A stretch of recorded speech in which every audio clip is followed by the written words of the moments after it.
Thank you to everyone for downloading and listening to the Angel Daddies podcast. I am your host, Steven. Before I get into today's interview, I want to go ahead and make a couple announcements. First of all, we hit 100 downloads. I want to thank each and every one of you that has shared, commented, and advised someone about the podcast, because without you, we wouldn't have been able to hit the 100 downloads. I didn't think 20 people were going to listen to this, let alone 100. Thank you very much. I want to remind everybody that this is the podcast that is the dad side of the loss of a child. We would like to remember everything, but as it is natural, we are going to forget some stuff. Kind of reminds me of the episode from Boy Meets World where Corey has a little brother named Josh and is being born. During the whole situation, it wasn't a good one. He does whatever he can to try to distract himself while Topanga tries to make him see what reality is going on, but he's dead set on getting some distractions. Sadly, whether we know it or not, sometimes that happens to us and we forget items. As much as we want to remember every single thing about every single moment, there are things we're going to forget. So let's just keep that in mind. On today's episode, we have Angel Daddy Marcus. Marcus and I met actually in a Facebook group for fathers that have lost children. Ever since he heard my podcast, he was dead set to come on, and I got him on as soon as possible. In this episode, we're going to hear the story of how Marcus's little angel was only with us for 8 hours. It's a very sad story. Some of the things that Marcus says that he does to keep her memory alive is very good. I kind of want to steal a couple of the ideas myself. One thing he does to keep his memory alive of his little angel baby is he tries to pass on an act of kindness whenever her birthday comes around. So without further ado, here's his story. All right, Marcus, again, I want to go ahead and thank you on coming on to the Angel Daddies podcast. I kind of heard a little bit of your background. I wanted you to come on because we actually have very similar stories, as you've heard from my podcast. Now, what did you think of my episode?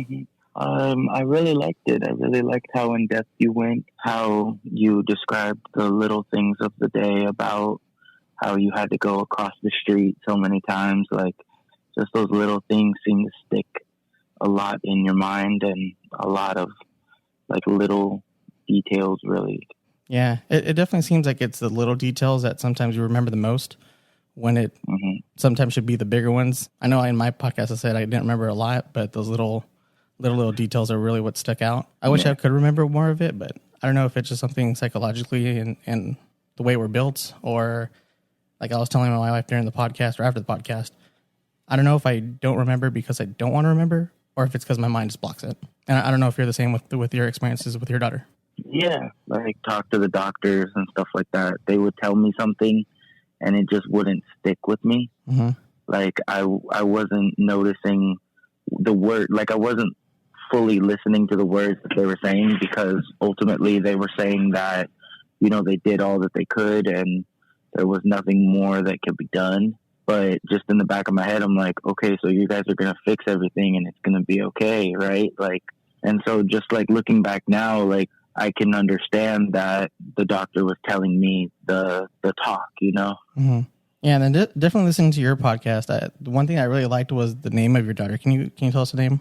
Her name is Catarina Sol, which in Spanish means ladybug sun. Oh, that's very pretty. I like that very much while I was listening to it. Now, did you guys have that picked out when you first found out you guys were pregnant, or what did you think of it during the pregnancy, or when did you guys come up with that? I figured out the first name. I was driving. I live in like Redondo Beach, so there's a lot of like beach names and stuff like that. And so just stumbling upon the street Catalina, and I'm like, you know, I kind of like that. And then just thinking about other names that go along with it that are similar, I came across Catarina. And then my great grandfather's name is Catarino. So it was really good. And then when I told her the name, she like made a whole name and just put Catarina Sol. Oh, okay. It's kind of meant to be, especially with you said there was a grandfather that was named that. Yeah, it's like a feminine and masculine. Like there's how names go both ways. Yeah, that's very interesting. I like how it's kind of named after your grandfather. Now, again, I've already heard your story, but obviously my listeners haven't. Can you go ahead and let us know what happened to your daughter, why she's no longer with us? Yeah. So this was on me and my ex-girlfriend's, my daughter's mother's, on our anniversary. and we went to Home Depot and we picked out some paint colors for our crib. We made our own paint color. You know how Home Depot, you can mix colors together to make it. So we made like a really nice dark gray, something neutral to go with other colors. And so after coming home from all that, like I dropped her off and I went to go do something. And by the time I came home, I laid down for a second, just sat down on my bed. And then by the time I had gotten like situated, she came in all screaming and like, oh my God, like I'm in pain. And so like, I asked her like, do we need to go to the doctor? Like, do we need to go to the emergency room? And she's like, oh, I don't know. And, you know, like she's not one to want to go to the hospital for anything. Like she'll stick it out for something. So when I heard her say like, I don't know, that's something that was kind of like that's almost like a trigger word. It sounded, it was like, no, like we're going, like, yeah, like I'd rather not risk anything. Yeah, definitely. So we went to the hospital and we went to the emergency, and I was writing all the paperwork, and I put like 30 weeks pregnant, like on there, and stomach pains. And then like just going by the waiting room, the emergency room that I was at, we were probably in the waiting room for like 10 to 20 minutes, which I felt was pretty long. Yeah. And I don't think that they really like took into consideration that she was that far along in pregnancy. Okay. Did they know the waiting room? I wrote it, but I don't think that they like really like looked at it and paid attention. Oh, okay. Because I went in like the nurse, like in the triage area that kind of checks you out. Mm-hmm. She was like, okay, so when was your last menstrual? And we're like, she's pregnant like yeah. a while ago. Like, don't you look at the paperwork I just gave you?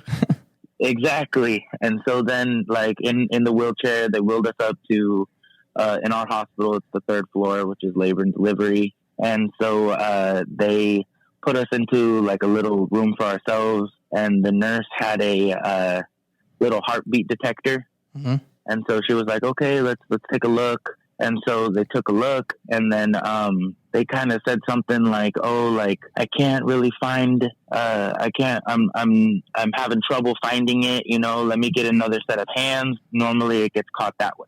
Okay. And so like they do those little things to kind of like not freak you out, you know? Yeah. Now, up to this point, when you went to other checkups, was everything fine? Like heartbeat was okay? Yeah. For the most part, when I went to one of the ultrasounds that like, you know, you kind of have to go somewhere else for, they tell you to go to this place. Mm-hmm. One of the ultrasound technicians said, oh, do you know that you have a heart-shaped uterus? Oh. And we're like, what? Like, no, like, what is that? And so after looking at all of the stuff with it, like a heart-shaped uterus is the real word is a bicorneal uterus. And so with that, it's like an abnormality. It's like if you think of like a uterus as a circle, like a bicorneal uterus is heart-shaped, which means like there's a little dip in the middle. Yeah, I looked up some pictures after you had told me about. Mm-hmm. I Googled it, and it's a very strange look. If you were to imagine a heart, but just bring that tip in the middle almost all the way down. Yeah, way lower. Yeah, way lower. And so they call it a horned uterus too, because it kind of looks like they're two horns. Oh, okay. But like ultimately what happens is like for a woman to get pregnant with that type of uterus, it seems as if the baby would grow on one side of it. And so it's really more common for a premature birth because they run out of room, and then they need to be born premature. Okay. So you kind of had a notion that this might happen ahead of time. Yeah. Okay. And so like I'm not sure how accurate it is. I've seen that a premature birth is 25%, and so it was a 1 in 4 chance. And I'm sure you've heard from plenty of people that even giving like a live birth is even a 1 in 4 chance whenever you get pregnant. That national statistic. And then I also heard too that this bicorneal uterus affects 1% of women. Oh, really? And so, yeah, like this uterus itself. Wow. and so the breech chances are increased, and the like when a woman has this type of uterus, it is considered a high risk pregnancy at that point. Okay, interesting. Now, yeah, so were the pains just due to the baby running out of room, or? That's what I feel like. When like after the nurse grabbed someone that was like the extra set of hands was a doctor, and it was a ultrasound. Okay. So it was no longer like a little heart monitor anymore. It was an ultrasound. So now, like looking back on things, I actually like yesterday I found like I took out my daughter's medical forms. Mm-hmm. Like I have like the freaking set of like 50 pages that I just went through and like refreshed my mind and did stuff like that. So by that time, the doctor knew that she had a fetal bradycardia, which in that sense is it's when your heart rate is less than 110 for a baby in the womb, mm-hmm. which babies' heart rates are supposed to be 150 and higher. You know, like they're very pumping fast, way faster. You could hear it in the heart rate and everything. Yeah. And so like her heart rate was at 100. And so hearing the doctor, they were like, I don't know why the heart rate's so low.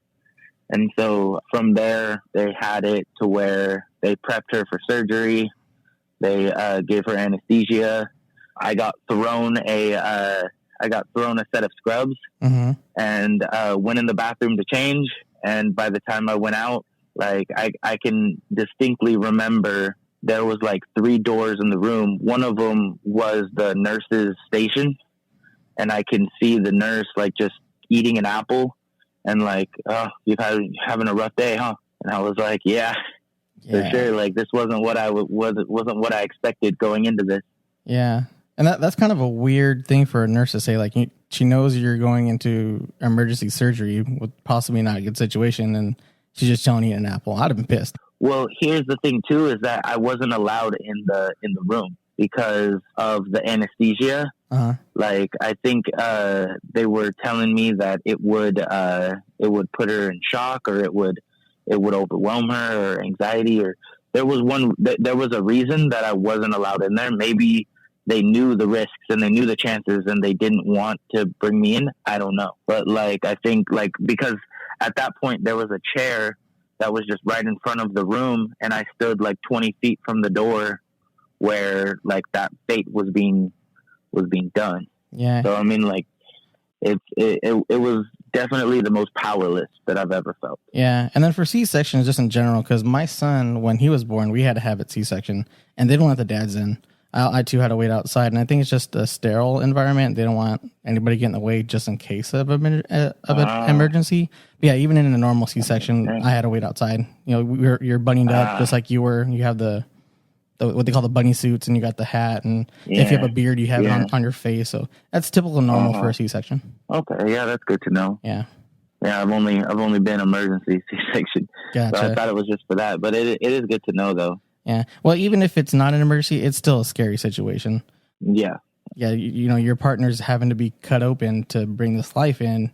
And at that point, you're putting your hands in, these trained doctors, and hopefully they don't, accidentally slip up anything. So, whether it's emergency or a scheduled C-section, they're both scary as crap. Yeah. So then what happened for that? And so with that, I was just waiting, and it, like I would hear like alarms go off, and like nurses from like more nurses come in and some come out. Like I would say probably like 3 to 1 in coming in versus going out. Like one of them I remember like little things you remember clearly is like I remember a nurse running towards me or running to grab something, but like, "Oh, she was born as a girl," and then going back, and I'm like, "Okay, I knew it was a girl. Thank you." Like, right? Just confirming. Yeah. So, yeah, I'm glad. Right. But after that, I remember talking to the doctor. It was like a pediatric doctor. Mm-hmm. So it wasn't the doctor that like delivered. Oh, it was the surgery doctor? Yeah, it was no, it was the like a pediatrician, like a baby doctor. Oh, okay, so someone totally different. It was another, yeah, someone totally different from the one who delivered. Okay. And she was telling me that talk before that, what I mentioned, like, we did all that we could, but it doesn't look like we've been trying to resuscitate her for 20 minutes is what she was letting me know. Oh, so you didn't even know about that yet? No, I've been on the other side of a door. And so, at this point, I've told people are starting to come. My dad was by my side, and people were starting to show up, and like, what's going on? And I don't know anything. And so they were telling me that. And so, at the end of the conversation I had with her, she was like, "You can come in and take a look if you'd like." And I was like, "Yeah." And so by the time we got to the door and we were opening it up, there was someone trying to come out and say, "Hey, we have something." So it was something faint, but it was a chance, Okay. So after that, they kept bag resuscitating her, and then once they found that they had a pulse, they got her into an incubator and they transported her to the NICU. Okay. Because this was in a delivery room. Okay. So did she come out still, or was she with a heartbeat when she was delivered? She had a heartbeat. I mean, okay. She came out. She had a heartbeat. So it was kind of going in and out. Then that's why they were trying to resuscitate her. Yeah. Okay. Yeah, it was super faint. Okay. And most likely, from what I understand, babies go into shock when they leave the womb. Mm. So when they come out, they've been so used to this environment that in some cases, especially premature, they go into shock. And so she was having a pulse, and one of those things that I didn't understand, I understood the word, but I didn't understand the meaning of the word, was that we're going to need some time to stabilize her. Mm-hmm.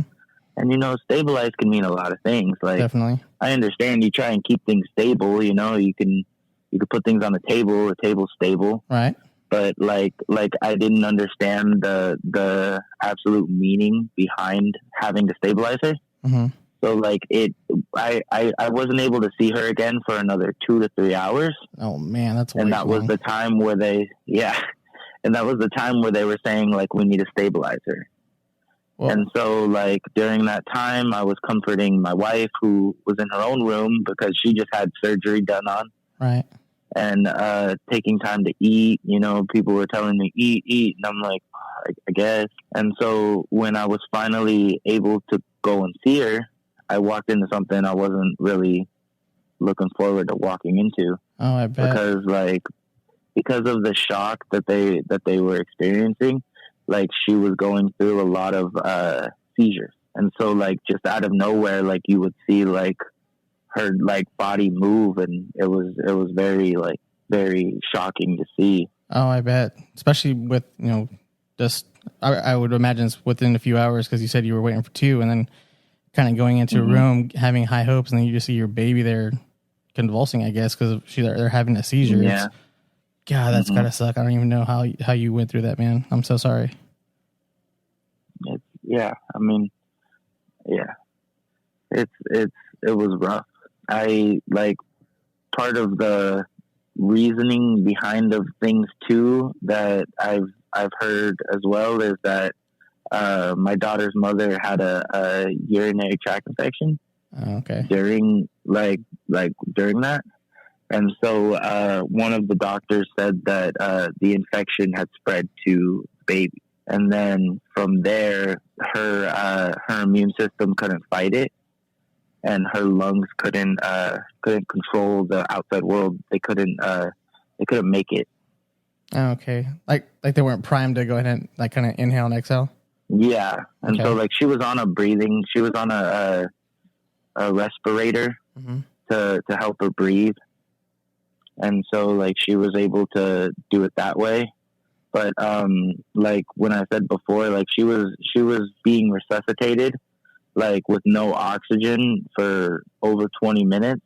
Oh man. So at that time, I guess, like, one of the things that we were looking at is like how much quality of life could she have had having no oxygen to her brain in 20 minutes, right? Or for the first 20 minutes of life, like, she could be in pain for the rest of her life for all we know. And so, like, the night was pretty rough, like, trying to get my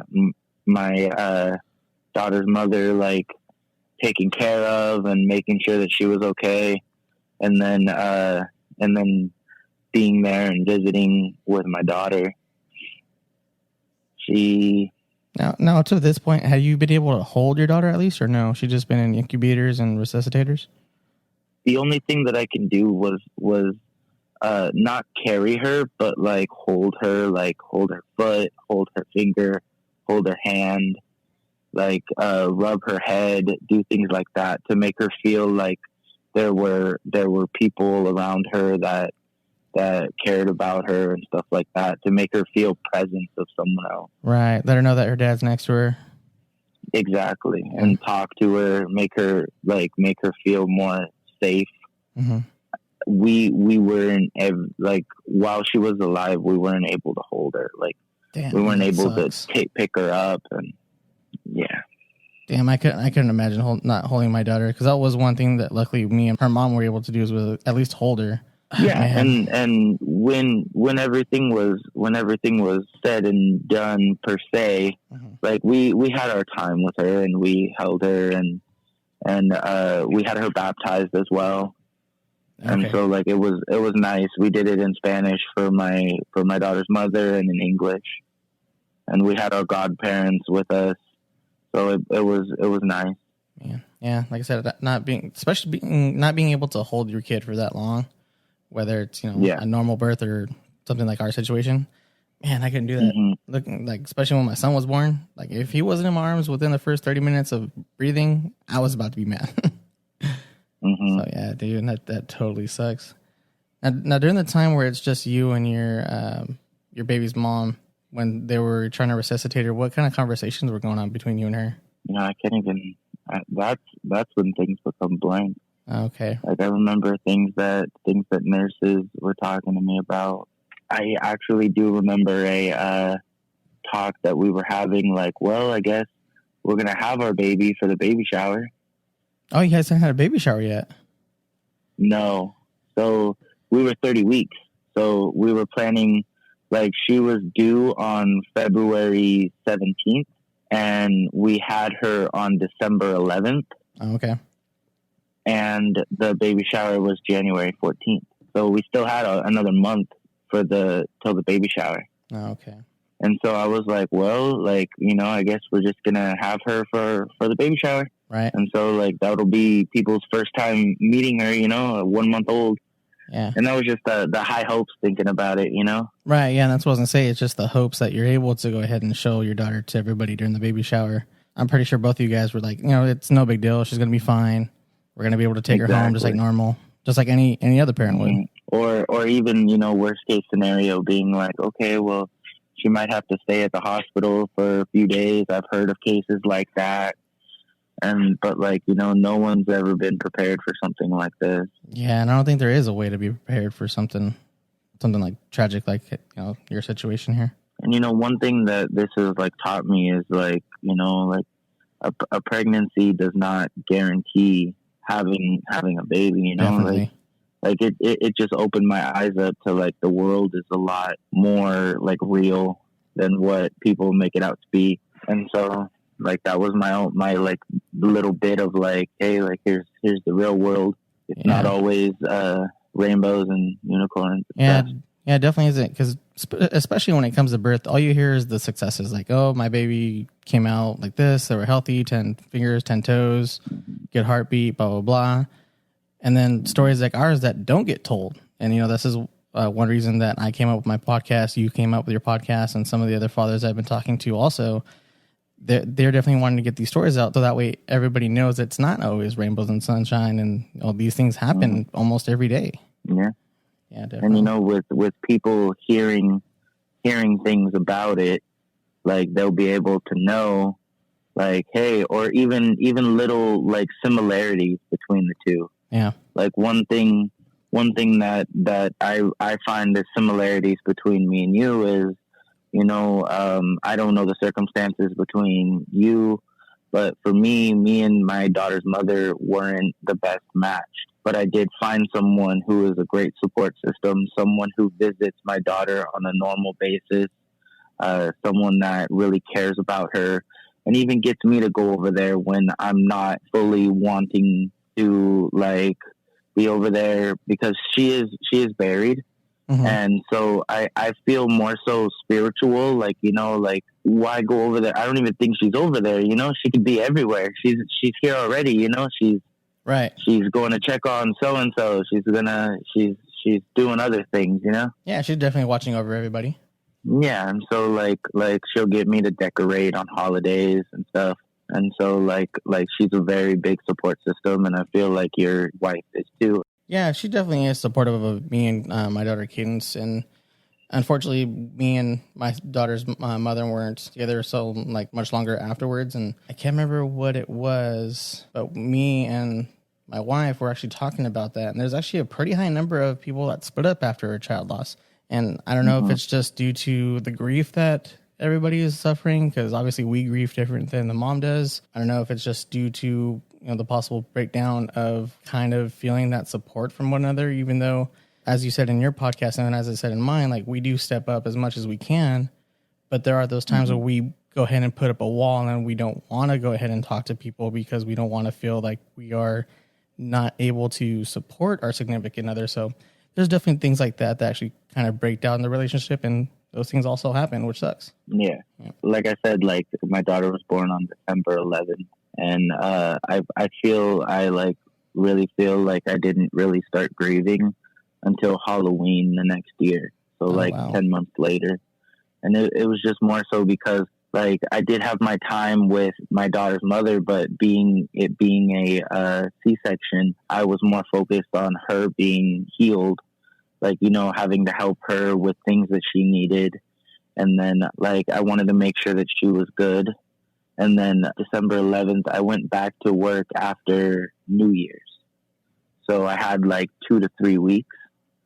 And then after that, it was just work, and I was absorbing myself in that. And it didn't come until like Halloween where I just kind of broke down, because like, like what you said, like what kind of thing would they have liked, like what was in the main costume going in that year and stuff like that. Yeah. And so like things just kind of like spiraled down, and then I really like, and I also watched a show that also I really found a lot of similarities into. Like the show's called The Secret Life of an American Teenager. Oh, okay.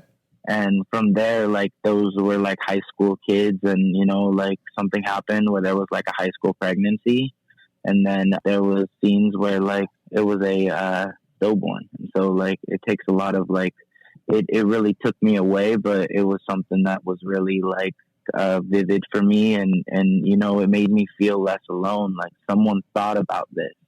Like I felt like how I felt like when I was there. Mm-hmm. And like, yes, a lot of emotions happened and stuff like that, but I did come out of that, like feeling okay about it, and thinking to myself, like, I'm glad that this was made, because it made me feel like what happened in people's situations aren't just like left out as like taboo, and we don't talk about that and stuff like that. Okay, so that show was almost like therapeutic to you then. Yes, like it wasn't. That's not what all the show was about. There was like a couple episodes about it, but like, yeah, it was definitely therapeutic, and that's what ultimately we want this podcast to be about. Yeah, definitely. Like being therapeutic, and you can listen to one person's story, and you can really break it down as in like, oh, you're right, I felt that too, or like thinking about, and it could also possibly help open up your memory, because like you've talked about with your memory, like things are built up inside, and there might be people's thoughts to make you go, oh yeah, you're right, I did, the doctor did say something like that to me, or something like that. Yeah, Now, had you ever gone to therapy or seen someone about what had happened to your daughter? I have, like, there was a organization called Forever Footprints. That was a good place. The only thing that was kind of like off to me, I mean, I was the only one seeking therapy as not a partner, you know, Oh, okay. like not a group, Right. or not a team. I mean, my daughter's mother and I split like a month or two after she passed away. And things were rocky before, and I wanted to do my thing in making sure that she was okay and that she healed from her C-section. Mm-hmm. And then from there was more so like, okay, like, you know, we're not going to work. And so, like, having to do the therapy by myself was kind of like the challenging part, because I do get those kind of like, oh, like it brings a lot of attention to yourself, like to try and like get therapy by yourself. Yeah. In a group setting. Yeah. I've never personally done a group setting. From the get-go, I knew I did not want to do any of those because there's an organization here close to where I live. We always went to their events, but when it came to the therapy and having to go by myself, I was like, nah, I'm good on that. I did do some one-on-one therapies with actually 3 different therapists. And like I said on my episode, I'm definitely one that will go in and act like everything is fine and nothing's really bothering me. I will talk about some stuff, but even one of the therapists said, you are the most normal person I'll probably see. And that's because I was hiding a lot of it. I just don't like doing that kind of stuff. Yeah. And for the most part, like I've seen, I'm actually seeing a therapist now, and I kind of just took a break with them during the whole virus situation, because it's like trying to talk to someone over the phone just doesn't sit well with me. Okay. I did it once. And then here we and are. Also, like, yeah, exactly. And so, like, I understand. Yeah. I mean, like, just trying to talk to someone about your day to day and try to get a feel from them on your reactions and stuff like that. Like, granted, I was seeing her like every other week.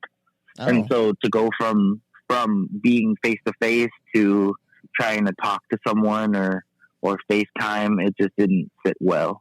Okay. Now, was the face-to-face interactions with your therapist, was that helping you? I believe so. Like, you know, like you have the whole couch thing. Like, I don't know if anything will really help. Like, I mean, it feels good to tell the story. It feels good to like get some emotions out, to do stuff like that. Mm-hmm. I did do another organization for like loss of children or loss of like kids or people who've lost their child. Okay. And child is a very vague word. Yes. I know that you talked about it on your podcast about like you didn't know where it was gonna stop in the sense of like age and stuff like that. Right. And I'm in a couple Facebook groups like grieving fathers and stuff like that. And so like I was the youngest person there by at least 10 years when I went to this meeting, and people lost their son to like a car accident or to like a fireman. And so like that, with that, I felt completely out of place. Okay. Because like, you know, it was very vague, you know, like. Yeah. So it was there for supporting fathers, but not your kind of subject. Yeah. And they don't specialize in it, you know, like right. they help people who grieve children, but not necessarily a child who was alive for less than a day. Right. Or for someone who miscarried or stillborn who are still considered parents. Yeah. And so like, yeah, I felt really out of place. And it was one of the places that the hospital recommended. Okay. I was gonna say, I was going to go ahead and keep this podcast down to just, you know, fathers in our situation. But after watching one of the videos I had seen on Facebook, I was like, man, that dude's one of us. It's a different circumstance, but he has a kid that's not here. So that's really the reason why I opened it up to any age range. But at first it was just going to be to people that had stillborns, miscarriages, and you know, things of that subject. Yeah. And, you know, like my mission is to help people like us, but there is going to be, I do want it to open up in more vague setting in the sense of just fathers, you know? Yeah. Like someone reached out to me with their story about a 4-year-old who they lost due to complications when, I believe it was removing tonsils or something in the facial area. Oh wow! Like due to complications with that. And so like thinking about it, you know what? I can't really relate, and so I'm not sure at the moment. You know, like I can't really give you a full on answer, but I'll definitely circle back to you. Like I do want to kind of gradually go to that, you know? Oh, okay. I totally feel you. I mean, each one of us has their own niche. I just opened up for mine up to that just because of the conversations that me and my wife had. So yeah. One thing I did want to circle back to, if it's cool with you, is actually, I know you had said that you and your significant other now actually go to your daughter's gravesite. What kind of things that you guys do to go ahead and keep the memory of your daughter alive?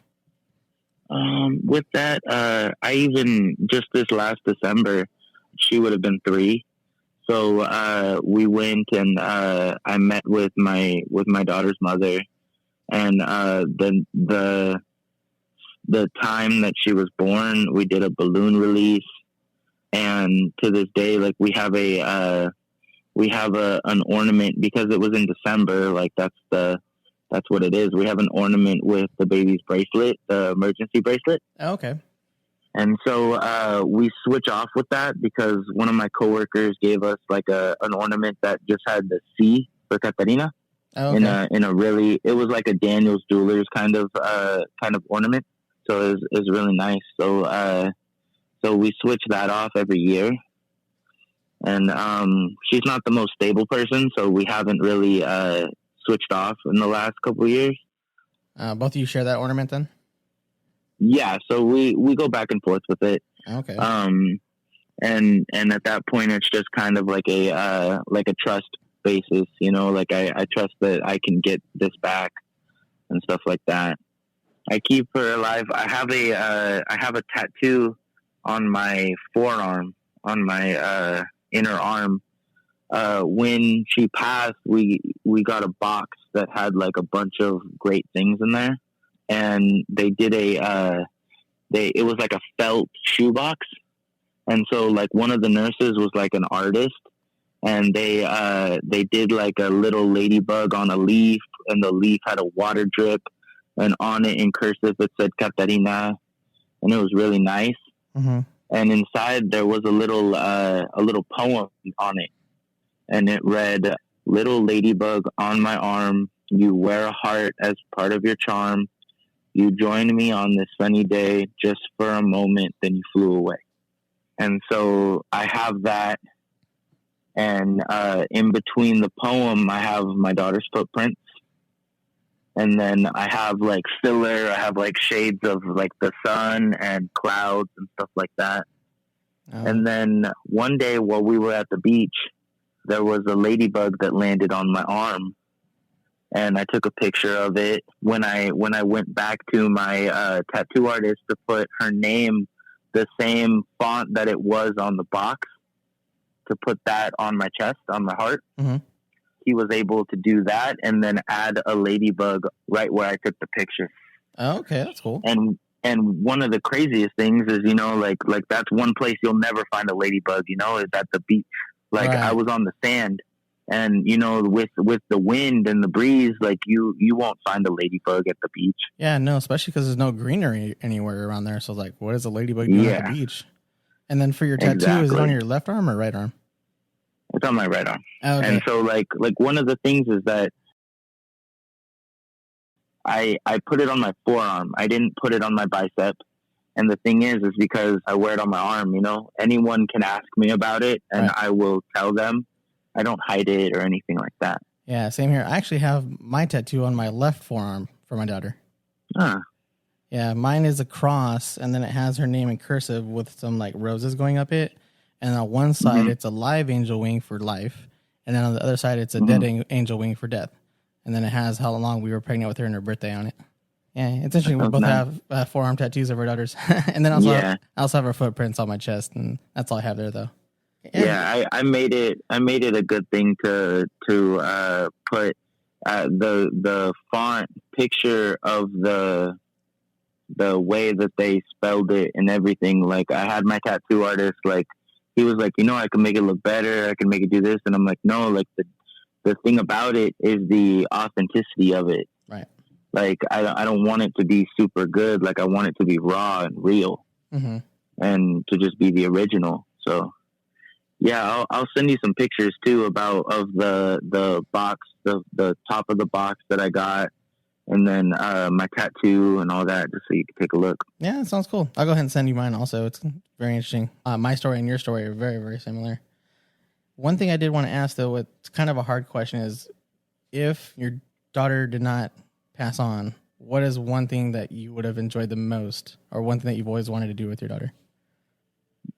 Which could be a hard question because, we it's hard to imagine what kind of stuff would have happened with our daughters and many of the events. And it doesn't even have to be her at 3. It could be something what you would have wanted to have done in the future. Because I know one thing that really bums me out every time I think about it, it's like, I can't walk my daughter down the aisle when she gets married. And that's one thing I would definitely want to do with my daughter. So I don't know if you have something similar or if it's a different situation or scenario. Yeah, I mean, like, the wedding thing is definitely like, graduation, the wedding, really big things.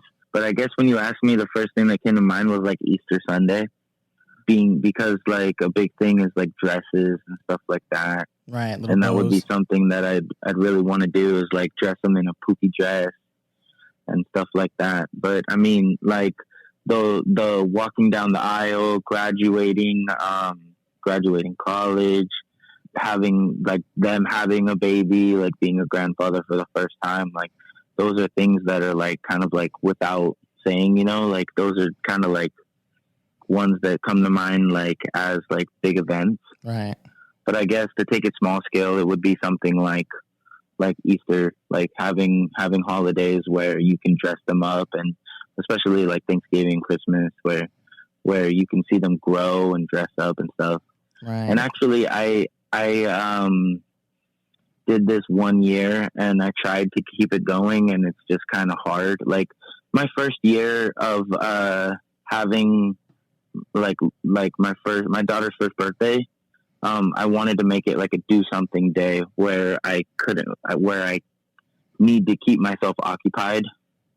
And so with that, like, I went to a bakery and I asked them when was the next baby to be one. And so they gave me the information and I paid for their birthday cake. Oh, dude, that's so cool. Here. Yeah. I kind of want to do that now. Yeah. So I made little cards that were like act of kindness cards.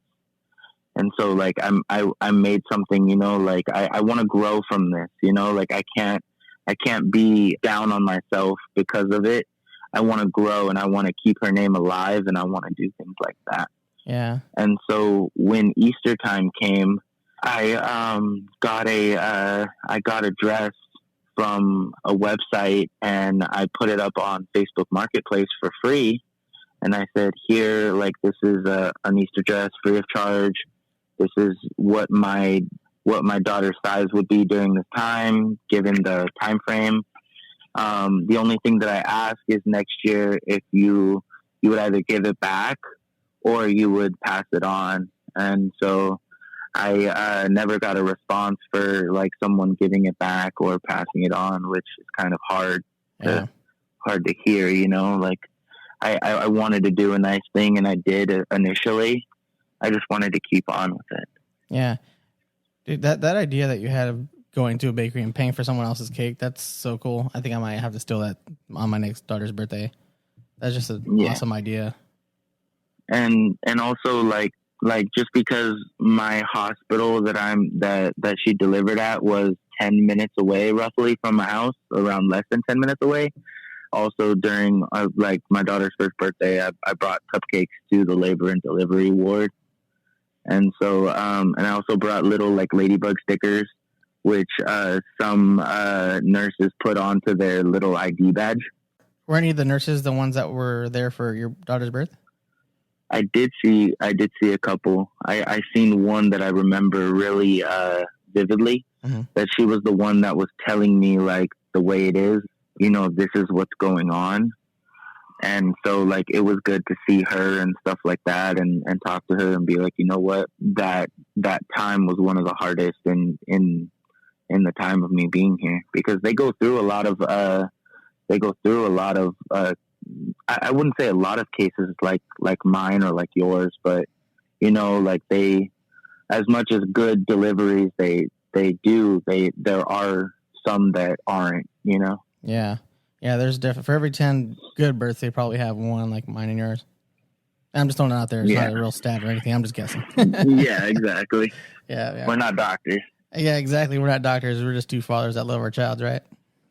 Exactly. Yeah. We'll throw out stats. Who cares, right? Right. Everybody else does. That's what you do. Yeah.